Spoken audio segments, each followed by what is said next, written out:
8/24 जे AC local चालू झालेले आहे त्याच्या विरोधामध्ये तुम्ही सिग्नेचर मोहीमही घेतलेली आहे, काल आमदारांचीही भेट घेतलेली आहे. काय नक्की तुमची मागणी आहे आणि नक्की तुमच्या पेपरमध्ये मागणी तरी काय केली आहे तुम्ही ते सांगा. आमची मागणी फक्त एक स्पष्ट आहे. आम्ही सर्वसाधारण मिडल क्लास व्यक्ती आहोत. आमची 8/24ची लोकल रद्द करून एसी लोकल चालवण्याविरुद्ध आमची मागणी आहे. तुम्ही एसी लोकल चालवा, तुम्ही त्याचा अगोदर चालवा, त्याचा नंतर चालवा, कारण की 8/21ला एसी लोकल आहे आणि 8/24ला एसी लोकल 3 मिनिटात 2 एसी लोकल, आणि ते पण भाईंदर लोकल कॅन्सल करून, भाईंदर नॉर्मल लोकल कॅन्सल करून, ज्यामध्ये कमीत कमी 4 ते 5 हजार प्रवासी प्रवास करतात. माझा एक स्पष्टपणे आव्हान आहे की जे काय हे निर्णय घेतात त्यांनी स्वतः इकडे यायचं, गाडीमध्ये चढून दाखवायचं की सामान्य माणूस without uniform, without police protection तुम्ही गाडीमध्ये चढू शकता का. जर तुम्ही चढू शकत नाही तर तुम्ही हे बंद कसं करतायत.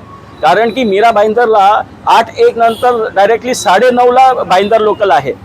तर त्याप्रमाणे आम्हाला फक्त एकच हे आहे की आमची 8/24ची लोकल जी 8:25 होती अगोदर ती रद्द करू नका.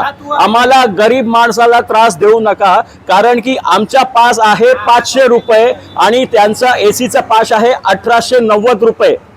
2000 रुपये एक सामान्य मिडल क्लास माणूस अफोर्ड करू शकत नाही.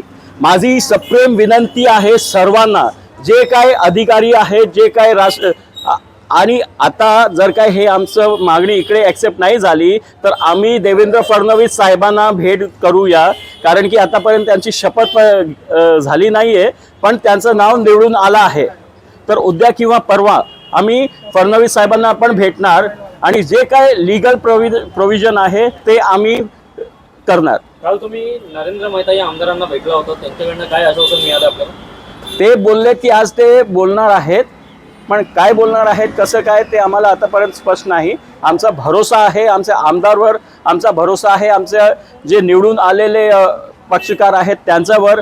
पण जर काय कोणीही आमचा साथ नाही दिला तर आम्ही जे काय आहे हायकोर्टला पण मूव्ह करणार, आणि या दरम्यान जे काय ॲक्सिडेंट झाले त्यामध्ये कल्पेबल होमोसाईड नॉट अमाउंटिंग टू मर्डरची केस पण टाकणं या अधिकाऱ्यांवरती, याने हा निर्णय घेतला आहे.